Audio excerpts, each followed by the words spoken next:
Hello viewers, ಇವತ್ತಿನ recipe mushroom gravy ಮಾಡ್ತಾ ಇದ್ದೀನಿ. ಅದಕ್ಕೋಸ್ಕರ ಮಶ್ರೂಮ್ನೆಲ್ಲ ಕ್ಲೀನ್ ಮಾಡ್ಕೊಳ್ತಾ ಇದ್ದೀನಿ. ಕ್ಲೀನ್ ಮಾಡಿ ಕಟ್ ಮಾಡ್ಕೊಳ್ತಾ ಇದ್ದೀನಿ. ಅಣಬೆ ಇದು ಬಟನ್ ಮಶ್ರೂಮ್ ಅಂತೀವಲ್ಲ ಅದು. ಮಶ್ರೂಮ್ ಎಲ್ಲ ಥರ ಕ್ಲೀನ್ ಮಾಡಿ ಕಟ್ ಮಾಡಿ ಇಟ್ಕೊಂಡಿದ್ದೀನಿ. ಎಣ್ಣೆ, ಸ್ವಲ್ಪ ಕಟ್ ಮಾಡಿದಂಥ ಈರುಳ್ಳಿ ಸ್ವಲ್ಪ ಫ್ರೈ ಆಗಲಿ. ಈರುಳ್ಳಿ ಫ್ರೈ ಆದಮೇಲೆ ಟೊಮೊಟೊ ಹಾಕ್ತಾಯಿದ್ದೀನಿ.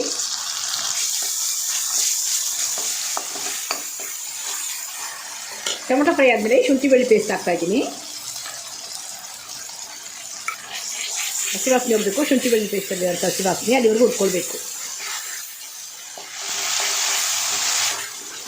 ಶುಂಠಿ ಬೆಳ್ಳುಳ್ಳಿ ಪೇಸ್ಟಲ್ಲಿ ಅಂತ ಹಸಿ ವಾಸನೆ ಹೋದ್ಮೇಲೆ ಮಶ್ರೂಮ್ ಹಾಕ್ತಾಯಿದ್ದೀನಿ.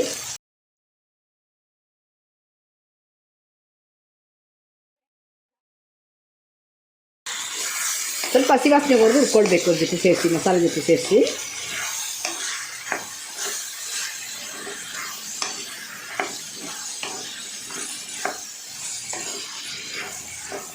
ಸ್ವಲ್ಪ ಹಸಿ ವಾಸನೆ ಹೋಗೋವರೆಗೂ ಹುರ್ಕೊಳ್ಬೇಕು. ಹಸಿಮೆಣಸಿಕಾಯಿ ಮತ್ತು ಸ್ಟಾರು ಹಾಕಿದ್ದೀನಿ ಫ್ಲೇವರ್ಗೆ.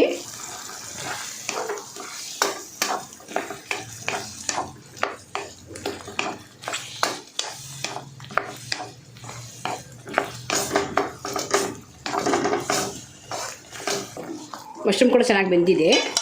ಅದ್ಕಾದ ಪುಡಿ, ಸ್ವಲ್ಪ ಧನಿಯಾ ಪುಡಿ ಹಾಕಿದ್ದೀನಿ, ಸ್ವಲ್ಪ ಗರಂ ಮಸಾಲ, ಸ್ವಲ್ಪ ಮಟನ್ ಮಸಾಲ.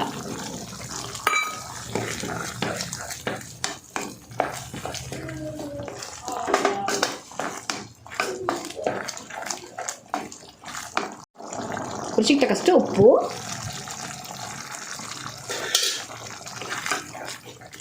ಮಸಾಲೆ ಉಪ್ಪು ಎಲ್ಲ ಹಾಕಿದ್ಮೇಲೆ ಮುಚ್ಚಿಟ್ಟು 1 2 3 ನಿಮಿಷದ ಕಾಲ ಬೇಯಿಸ್ಕೊಳ್ಬೇಕು ಮೀಡಿಯಮಲ್ಲಿ.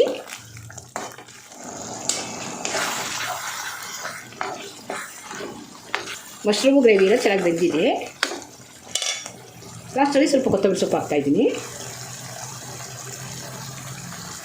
ಸಿಂಪಲಾಗಿ ಮಾಡಿದ್ರು ತುಂಬ ರುಚಿಯಾಗಿರುತ್ತೆ ಈ ಮಶ್ರೂಮ್ ಗ್ರೇವಿ. ನೀವು ಒಂದ್ಸರಿ ಟ್ರೈ ಮಾಡಿ ನೋಡಿ. ವಿಡಿಯೋ ನಿಮ್ಗೆ ಇಷ್ಟ ಆದರೆ ನಮ್ಮ ಚಾನಲ್ ಸಬ್ಸ್ಕ್ರೈಬ್ ಮಾಡಿ, ನಮಗೆ ಲೈಕ್ ಮಾಡಿ, ಶೇರ್ ಮಾಡಿ. Thanks for watching.